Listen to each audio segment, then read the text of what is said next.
Okay, so just to start with, as Linda says, we've connected with quite a large number of kind of different councils across the scope of this project, not kind of just the sort of 5 that we initially started out doing sort of detailed discoveries with.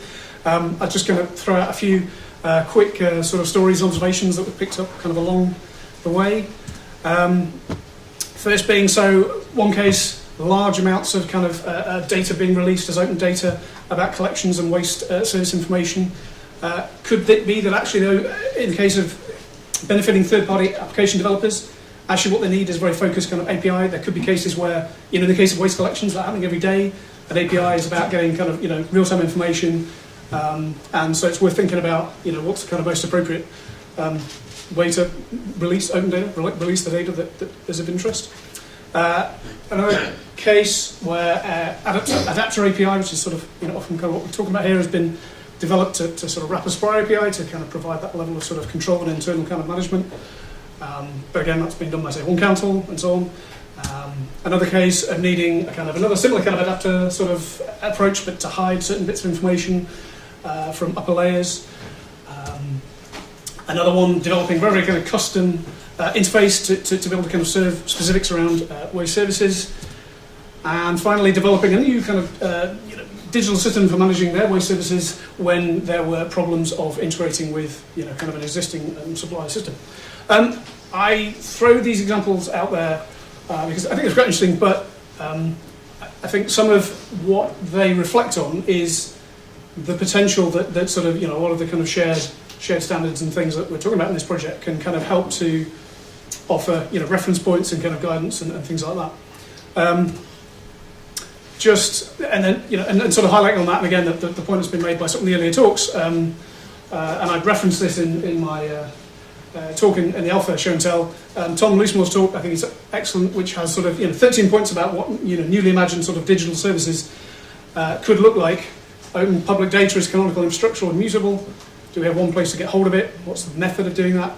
Similarly, services use open standards, create open standards. Again, it's as Sarah was saying, how can the market, how can local government kind of encourage and sort of support the development of these as being open. And actually, really just again building on your sort of innovation slide, taking that kind of a whole step further. His first point in this sort of point of 13 points is services so good they were previously unimaginable. And I think it's an interesting sort of thought exercise to think, well, what does that look like in this sort of space of waste services? One thought might be, obviously you can't get through a digital talk these days without talking about Uber, but they're now starting to offer courier services, building on top of their taxi services. They've got the digital infrastructure to do very interesting stuff. I spoke to an entrepreneur a few weeks back who is looking to build logistics. So this is nothing to do with Uber, but looking to build logistics kind of services around circular economy. So be able to do collections from households around products that actually have very high inherent value for the manufacturers and so on. It's worth thinking about what kind of innovations does the development of these things mean, but also in terms of digital, it is causing disruption. Do we disrupt? Are we disrupted? And so on. I think it's worth thinking about some of these things. So in more detail about what I've been doing, I guess. So on open standards generally, there is a project being run, or sort of just being sort of kicked off really, by Daniel Appelquist, who's recently joined GDS. He's been working for a long time within the scope of standards generally. Does a lot of work with the W3C. He's driving a tech and data standards group which is at that GitHub address on the GDS GitHub space. And there's some interesting discussions going on there about kind of some of these things and how to develop API standards and stuff. Worth checking out. There was a first workshop of this that myself and Ben Cheetham, who I've been collaborating with a lot on this project, has been extremely helpful. We both went to a workshop last Thursday, which was sort of kicked off by Daniel around this group, trying to kind of bring people together at GDS. One thing that came up there, which was a kind of reminder, I'd seen it before, but this was a reminder, was the Open Standards Principles. That is something that GDS published in 2012, which are at that URL. And 7 principles effectively of how to develop and sort of, not so much develop, but in a way kind of roll out, and apply open standards in kind of the marketplace. I think it's a useful point of reference. And again, principle 1, as with so many other things, start with user needs, which is kind of a theme again, I think, that's partly relates here. These are the sort of core elements of the stuff I've been looking at. sort of taking abstract data models, developing those, lists of taxonomies, and then using those to inform kind of data formats APIs. Again, as has been mentioned, but I just want to highlight, that the API stuff is not kind of about building a single thing, but about defining specifications that could be built on by suppliers and councils and so on. I'm not going to talk a huge amount in what I have left about the data format stuff. There is stuff on the standards website that I published on GitHub, but again, as has been apparent, quite a lot of the focus both from a sort of prioritization point of view in the discovery phase, and from a potential savings point of view, is focused on the APIs and the kind of day-to-day services. So that's where I spent most of my time. Just wanted to say as well, one of the challenges with this project, I guess an interesting reflection, is that it's very hard to focus on things like the UI, the user experience, and the overall end-to-end service design. And I mean, the guys at Luton have done some really good work on the kind of user interface stuff that they've done, but my focus has been on this idea of the digital standards. But I want to put a shout out to this, which is sort of a local gov digital service standards that are being developed by Phil Rubens and Local Gov Digital. I think it would be really good to get involved with developing this, which is sort of under discussion now. It's been taken from the GDS service standards and is sort of being developed further. I think one of the key things with this kind of work is I think there's a constant, a need to continually explore further that goal of being able to share more information. Obviously, the standards that we're developing here are part of that, but I'm trying to make the point that it would be good to go further with that with things like process, user experience, and so on. Taxonomy as well. Anyway, so again, to be mentioned, but these are kind of some of the key ones that I've been looking at. Encouraging to hear actually the sort of bulky waste list that has been published already has been sort of something that's been very useful for one supplier council kind of integration project that's ongoing right now. Also, just to mention the sort of wrap icons, these are kind of the ones that they effectively use on their widget that they run on Recycle Now and can be put on council websites if desired, but they're happy for those to be used and they're available, I think, through request on their sort of wrap partners assets website, which has an awful lot of stuff to do with kind of recycling campaigns and things. But nice iconography if that's something you want to use. And then the other taxonomy has been these collection events. So did an initial integration of these into the Luton test database that we've been working with, and tweaked them again slightly just based on some feedback from that exercise. But I think these will need sort of further iteration and testing by different councils. Absolutely, that would be great to do. And I think, and also there's some particular challenges, and so I'm just trying to kind of work out the best ways of kind of developing a sort of single list of these and then mapping to different sort of supply systems. But so I think that's kind of an ongoing thing, kind of worthy of more investigation, kind of a bit more iteration. But what I wanted to do with just taxonomies is just reflect a bit on potentially kind of a route forward with this. And at the moment, the taxonomy stuff I've developed are published on GitHub, but they're just on fairly ad hoc kind of web pages with some CSV links at the bottom. You may not have sort of heard about the register stuff that GDS have been blogging about recently. It's data as infrastructure. I suspect this will probably be kind of a theme that will emerge quite a lot more this year. At the Sprint 16 presentation, which was about 2 weeks ago now, they sort of announced and showcased the country register, which is being managed by the Foreign Office. This is now the definitive, or it's a beta, but it will be the definitive list of countries, as opposed to maintaining 7 different lists of these things. They're now maintaining one list. The Foreign Office is managing, right? So they're clearly the right people to maintain this list of countries for the UK. It has 199 records, so we recognise 199 countries, but there are 201 entries, so 2 of them have been changed since they started this thing. Essentially, entries are just a revision of a record.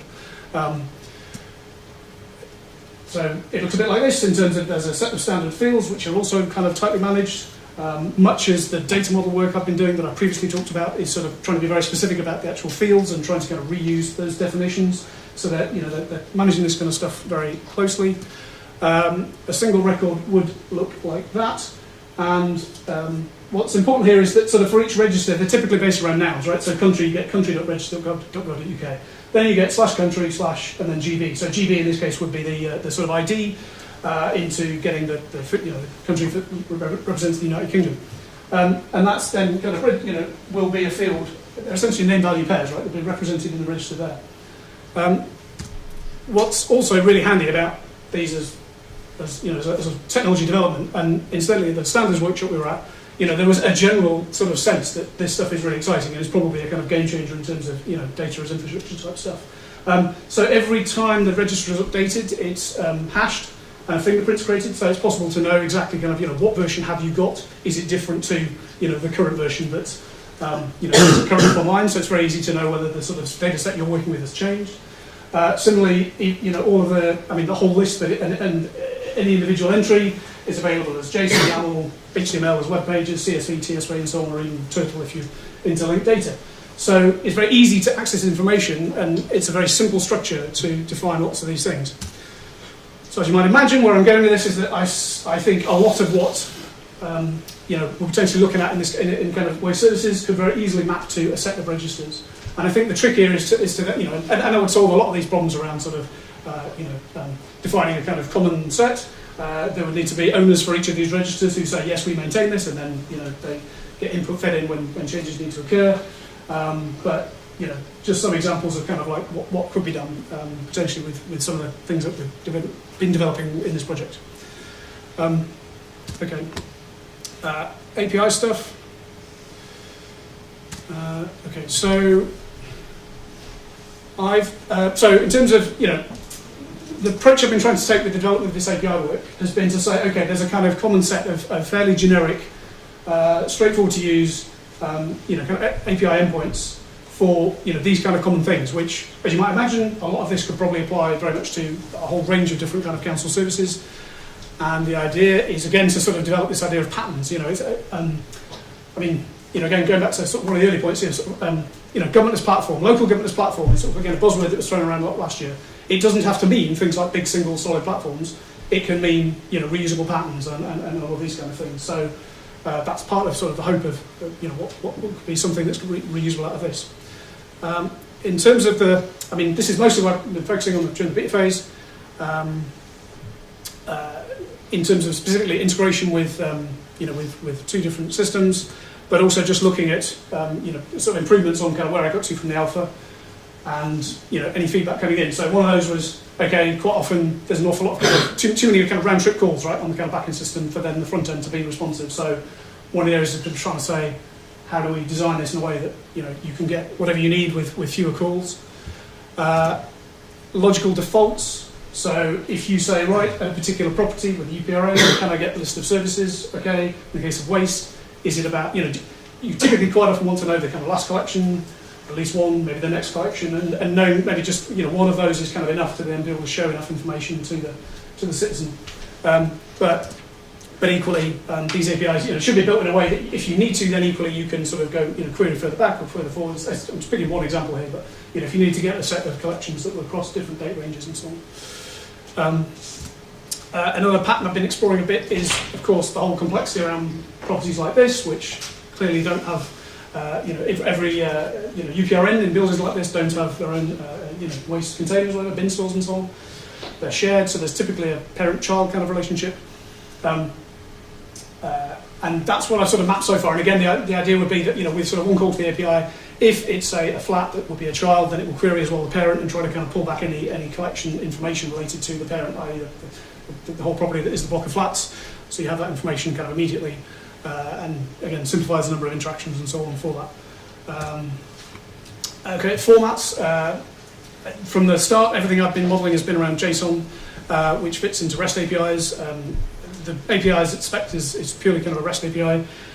Recently, there was a kind of request for saying, okay, can we have that in XML format as well? So that's now in the GitHub specifications online.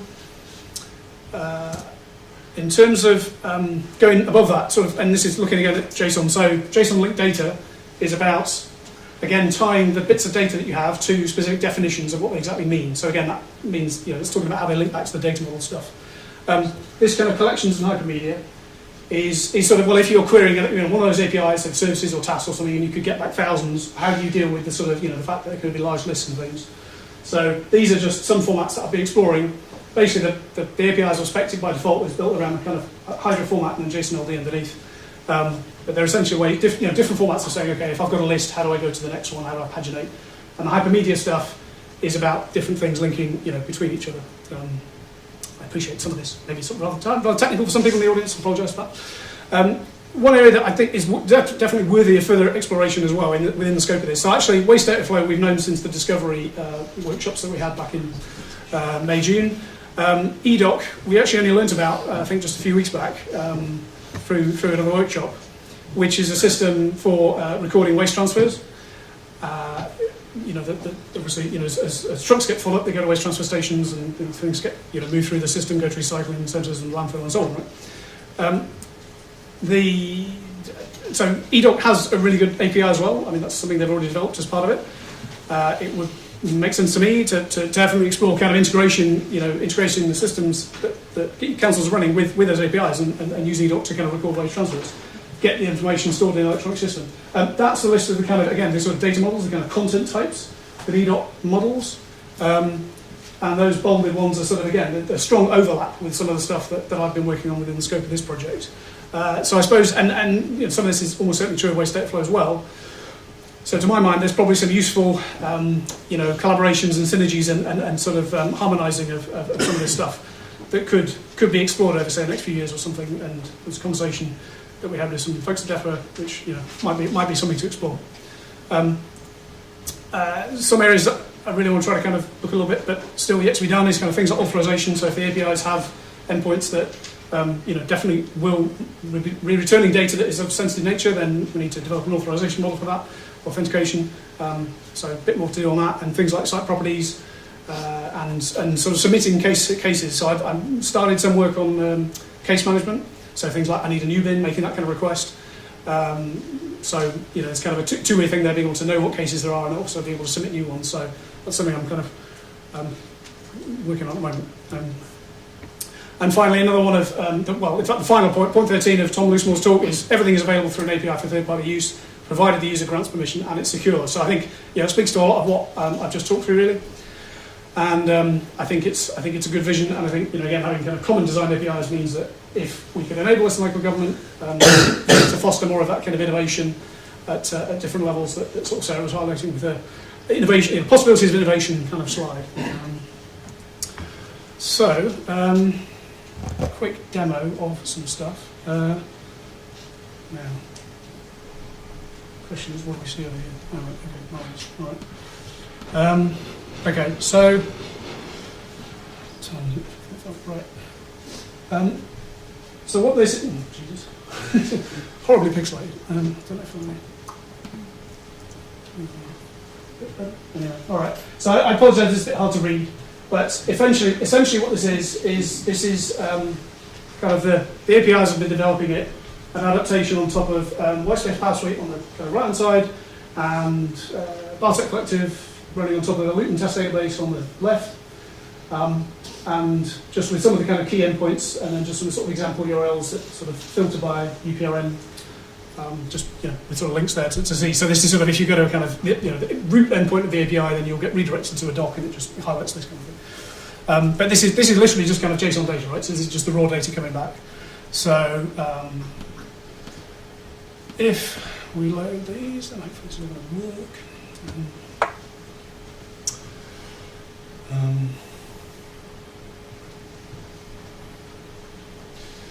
So this is basically querying, getting the kind of basic list of kind of waste services, and on this side, there's all kinds of none of this stuff is going to optimize, right? It's all just demo and kind of things like that. So so effectively this is that's there's kind of a list of four.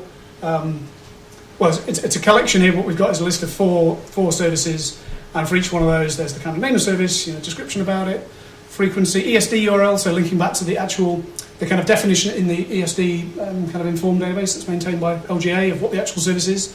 So that's, if you click on that, it'll go to, well, in fact, you can click on it, I don't know. If we go there, this is sort of the ESD standard for, a regular collection of household rubbish, right? So it's trying to, household waste collection, so it's trying to say this is the service that refers to exactly that service. Feature types, what kind of containers are used for that service, and then we've got some last collections, we've got some next collections, and so on. Then we go to the next one, recycling service, and so on. And we've got similar kind of stuff over here, feature types, garden waste collection, recycling, and so on. It's very exciting data, isn't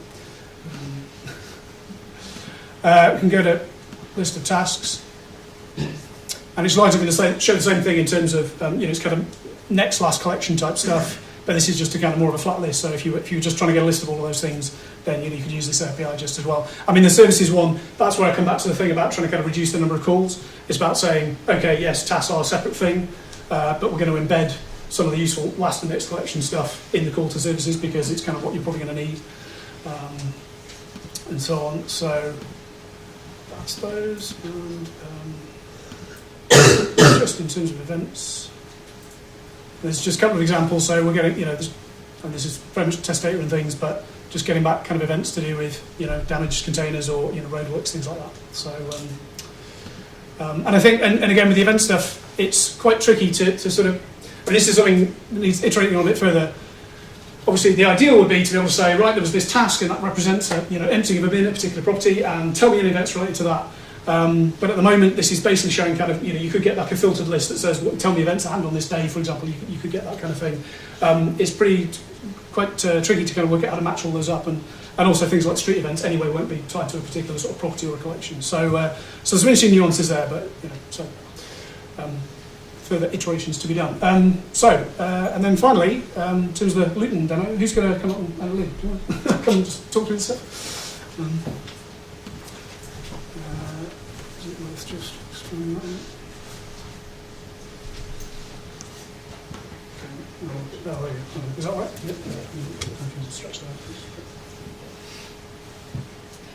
Cool. Right. So, I think the first thing is probably to give everyone a bit of a background of where Luton is at the moment with reporting a missed bin. At the moment, we get around 5,000 calls a year into our call centre to do with missed bins. 4,000 visits to the website. So we know there is a real appetite there for people to do something online. We're just not enabling at the moment. People quite often need to call up. If they call up before 4 p.m, they get told to call back again. It's very much a paper-based system, so the crew write down kind of notes on paper, then that gets sent back to the service. So it's quite a long kind of process. We kind of estimated that the calls alone cost around £10,000, but we know, as we assumed, and kind of what the work Sarah's done as well, that the kind of investigation and all that other work that goes on behind that is much higher. So to give, and then a bit of a background on how we started with this project, we tried to forget about the API for a bit. We knew, as we've been from the start in the discovery, we knew that it was built around the user need. So we tried to forget about that and focus on what's the user going to need in this scenario. And we kind of built up and worked out the key information for that. And then kind of knew the API would kind of fit around that. So to give an example of how it works, we've got the road name or postcode. We found out from testing that people didn't really actually read road name or postcode. They just put in what they assumed we wanted to know. So we tried to go for both. So what it does there, it does a lookup into our UPRN, our LLPG. It brings back a set of addresses along with their UPRN, so we can select one of these. It then does a call to Bartek using the API, and that will bring back a list of the bin containers associated with that property. So we can select one of these, and then it brings up this kind of info pane. So basically it says, again confirms the bin. So this is kind of one of the first issues I guess we found, is that it brings back the name of the bin that's in Bartek rather than a user-friendly term. So I guess one of the things we need to kind of try to establish is, where is the user-friendly term kept? Is that kept within Bartek, or is that kept within kind of something else we store, and it kind of maps to it? Then we've got how it's collected. So this one's collected fortnightly. This is done based on using the last collection date and the next collection date. But again, this is something we felt that should be stored in Bartek, and the API is able to make a call on that. The last collection date and time, this is real-time information, again, from Bartek and the in-cab system the API is making a call to. The status, this is basically where it say if it's been collected, in progress, contaminated. Unfortunately, trying to do get the demo sorted during a half term, we didn't quite manage to get that kind of linked up. But the further information would be kind of council specific information based on that status. So, for example, we might say to people it's contaminated, entry contamination. It might give a bit more detail if it's food waste or something else, and then we'll come and recollect it. And then the next collection, a bit self-explanatory. Then we've got the recollection. As a council at the moment, we will go and recollect, even if you forgot to leave it out, we'll go and recollect it if you call up. So that bit is kind of a bit more policy related. You might say, if it's en route, that we're not, we'd say if it's en route, you can't report a missed bin. Some councils might say if after 2 days you haven't reported it, you still can't report it. But basically, this is where we give kind of options. We've used this as kind of an education piece to kind of give people an example. Look, you can come and you can request it, and we'll come and pick it up over the next 2 working days. Or, every bin costs £25 to come and recollect. Your next collection's in 2 days' time. Do you mind waiting a bit longer? I'm kind of giving the option that they can still alert us that we missed it, just so because they might feel they need to still let us know, or they can enter in an email address if they want to get updates or not.